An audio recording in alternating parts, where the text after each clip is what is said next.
So we fought then through further on. And then later on, we were called out information again after we got free, you know, the Taylor drove up through. That's what I was going to stop you for just a second. Bastogne, and I see your cap. A lot of people think of Bastogne. They think of the response to the German demand for surrender. Yeah, while we were surrounded, the Germans sent a patrol in to our headquarters. General McCall had a note there, give up, you're surrounded, you don't have a chance. So Mr. College, General McCall, he sat there and studied a bit, took a piece of paper, he said, wrote, nuts, take this back to your commander, we don't give up. But when they got that back here, then all hell broke loose. Boy, they opened everything up they had. Of course, we were in there, we had to take it. And then when General Taylor heard that we were cut off, he was in the United States. Well, he got back over there, got the British tanks, and spearheaded up through. We didn't have any food or supplies for 6 days. We were running, I had maybe 1 round of ammunition and stuff. The Germans didn't know that, though.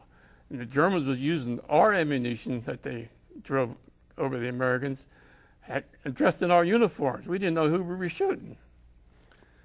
So anyway, he got us opened up and got supplies up and got food. We didn't have anything to eat for 5, 7 days. Got some food, and we were back in the rest area, and they called us out in formation. And I said to my buddies, I said, you know, I have a feeling I'm going to get court-martialed, the way I talked to that captain. And they have a picture there of me talking to him, General Taylor. And that's when they turned me in for the Bronze Star.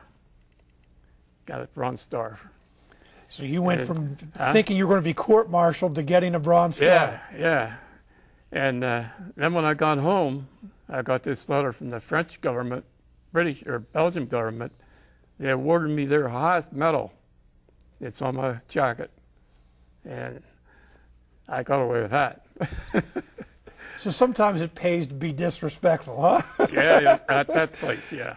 Well, you had some unique experiences. I mean, like with Hitler, with some of the talk about like fishing in Hitler's pond, and some of his. Well,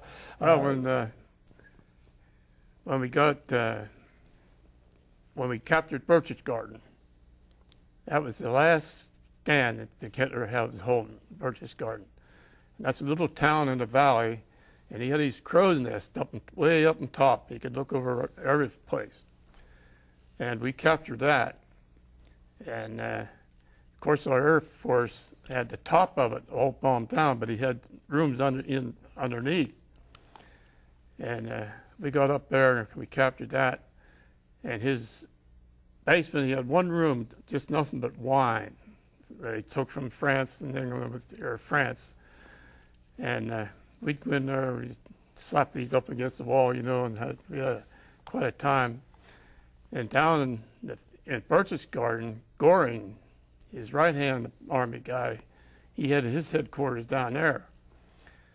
But he was a champagne guy. He had a house there, nothing but champagne in it. And as soon as we got in there, our high brass put guards around that, so we wouldn't get it. And we each had a house that stayed there.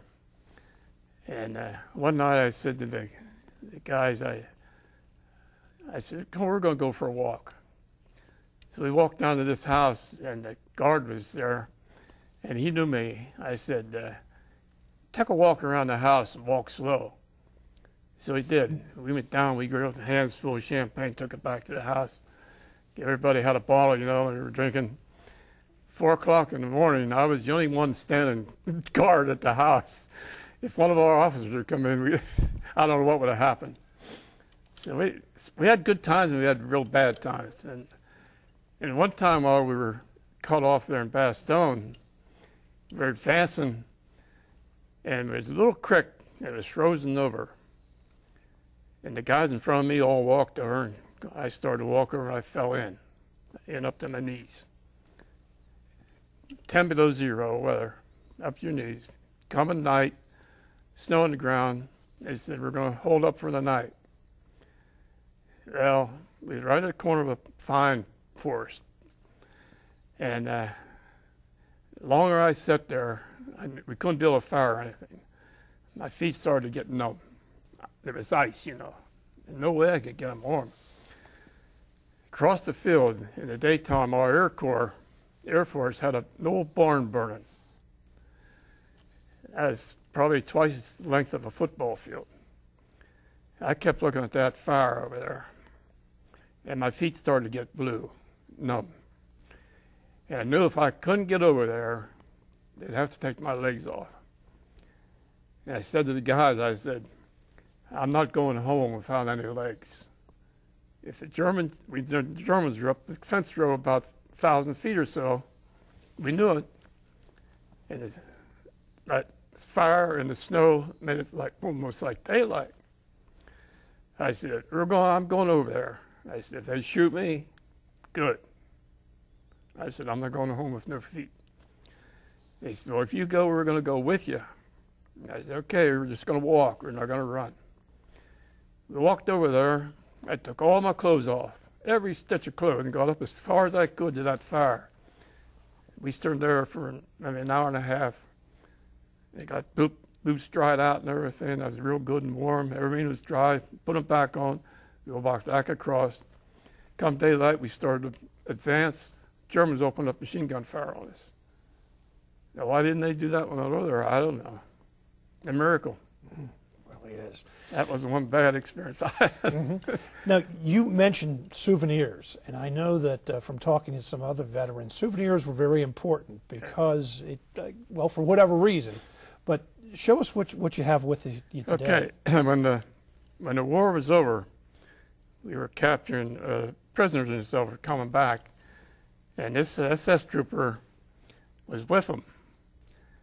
And we disarmed all of them that's coming back. And I had the honor of getting in front of this guy, SS trooper, which he in charge of about 7 or 8 men, you know, and the meanest one in the battle. And he had this on his side. And he had a Luger, and he had this around his arm. And he stood at attention while I stripped him. And I stripped him, and I kept this knife. And I brought his Luger home, too, but I got rid of that later on. And this is a sharp dagger-like. It's pointy and sharp on both edges. And on that, it has all for the Dutch land. That's what he used. Well, those SS officers very often would commit suicide rather than be captured. I don't know why this one didn't, but that's the only one that we ever captured. Mm-hmm. And I know there's a lot more out there, and this is the only one we ever captured. Why were the SS so mean? Well, it's just like if you take a group of men, and there's always one that's meaner than the others. And that's what Hitler did. He picked up all these mean guys that didn't care if they lived or died. And he put them in charge. And he told them what to do, and they did exactly what he said. Now, you know, it's hard for many of us to imagine the kind of things that you describe, how we would feel about it. I mean, you mentioned about your heart pounding with the tank.